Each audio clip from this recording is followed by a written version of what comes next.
And part 2. So, good exactly afternoon, everybody. My name is Austin. This is the U-505. Over the course of the next 25 to 30 minutes, we're going to be exploring the history of the U-505, including what life was like aboard the U-505. We're also going to be telling the story of the U-505's actual capture. So it's important to note that this is not a model or a replica. This is the actual boat that got captured on June 4th, 1944. We'll talk about how it got captured and how it got here, but just so you know, it's a real boat. Now, I'm going to be asking a lot of questions over the course of this tour, so to get you guys comfortable with answering those questions, we're going to start now with some fairly simple ones. So for one, who here has been to the Museum of Science and Industry before? Okay, cool. We've got a couple of people who've been here before. Has anybody been to the U-505 exhibit or the tour before? All right, we got one veteran here.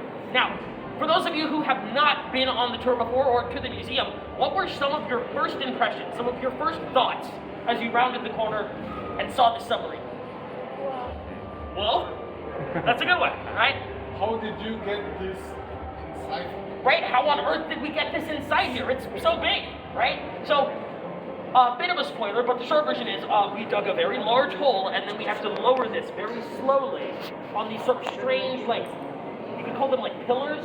You can actually see a video of it around that corner there as you exit the exhibit, so it's definitely worth checking out. Oh, wow, yeah. But yeah, this thing right here, really big. It's 252 feet long, it's 31 feet high. Right now it weighs about 693 tons, and that's actually the lightest it's ever been. For a frame of reference, 1 ton, that's 2,000 pounds. So when it was actually loaded up with things like food and fuel and people, it weighs closer to 1,100 tons. So this thing is pretty heavy. Now, with all of that said, we do have to get into what this boat did, which is not a super fun conversation, but basically this boat was for finding and sinking Allied supply ships that were bringing things like food and fuel to Allied ports, especially Great Britain, but also other ports along the Atlantic Ocean. This boat was owned and operated by Nazi Germany during World War II, and its primary job was to sink ships and, in that case, kill people.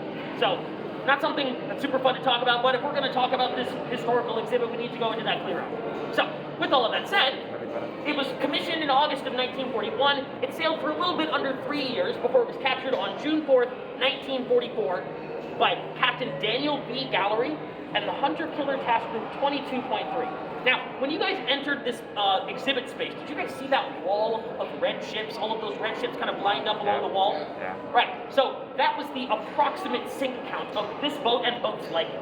So these boats were unfortunately very, very good at their job.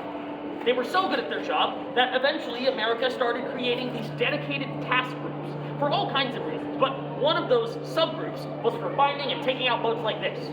In most cases, those hunter-killer task groups were mostly interested in sinking these boats, but as we can see, they successfully captured one. So, in this case, where did I begin? We'll set the scene a little bit. We'll talk a little bit, or at least start to introduce what life was like on the boat. Then I'm going to go over some brief ground rules of like how we should conduct ourselves safely aboard the boat, and then we'll get on the boat. So, for one, just to set the scene a little bit, imagine, if you will, that you are going to be on a boat like this, on a journey similar to its journey. So, these boats were scheduled to be out for about 90 days, so that's about 3 months. You would be on this boat with 58 other crew members. They found 59 crew members aboard this boat when it was captured. Now, those crew members did not have a lot of opportunities, really they didn't have any opportunities to like go up top and get some fresh air if they wanted to. They were going to be inside this boat 99% of the time. So what are some of the things that you might want or need if you were going to be on a trip like that for 3 months? Oxygen. Oxygen is a very important one. So, in this case, and this is something that's worth noting about most older submarines, they're spending 90% of their time up top. They don't actually spend most of their time like deeply submerged because they want to maintain their oxygen supply.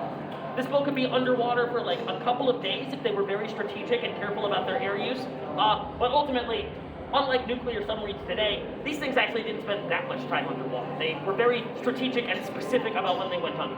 What's something else you might need? Food and water. Those are great ones. Yeah. So let's start with food.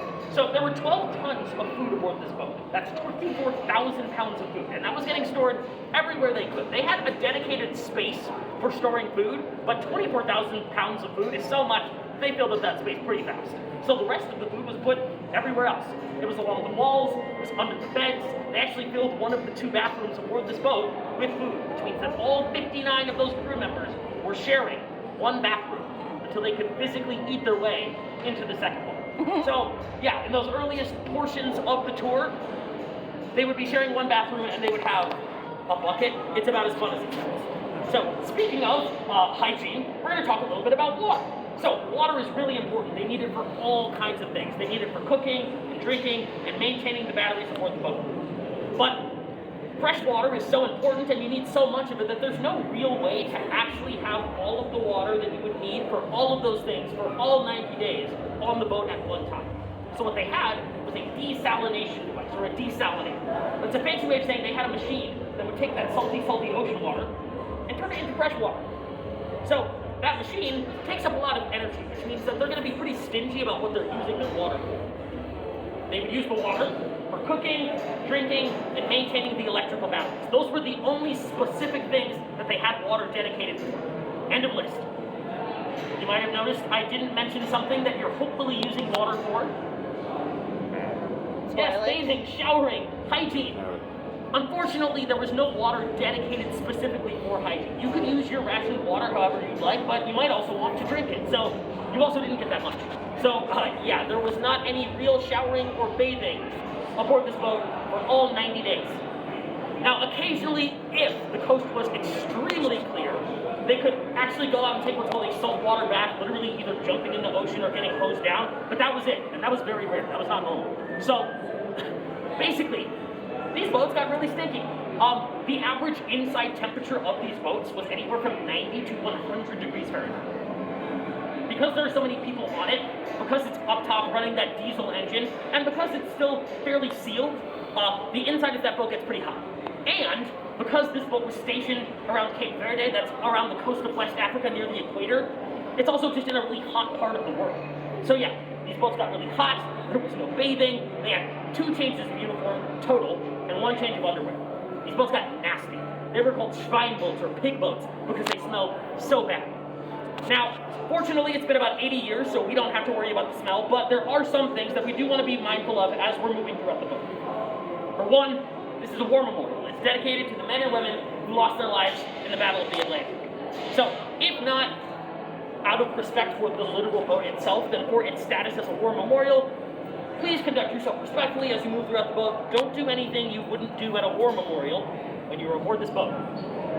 Now, there's also a lot of knobs and levers and things that are sticking out on this boat. None of them are sharp, none of them are actually going to hurt you, but it would be very easy to accidentally get your coat or your bag or something like that caught on a knob or a lever, and then maybe it gets stretched, maybe it rips, maybe something valuable falls out. These kinds of things have happened before and they're not fun at all. So please be mindful of your belongings, especially your valuables, as you move throughout the boat. There's going to be some flashing lights and simulated gunfire. None of it is too loud or scary, but I will give you guys a heads up before any of it happens. If it is too uncomfortable, feel free to either leave the room or the entire tour if you feel like that's what you need to do. Questions are welcome, but if the question requires a long answer or the questions start to pile up, we have a dedicated question and answer portion at the back end of the tour. So if I can't answer it here, just remember your question and I'll definitely be able to talk about it at the end. Photography is welcome. We just ask that there is no flash photography on the tour. All right, that was a lot of rules and a lot of talking. You guys want to go on the boat now? All right.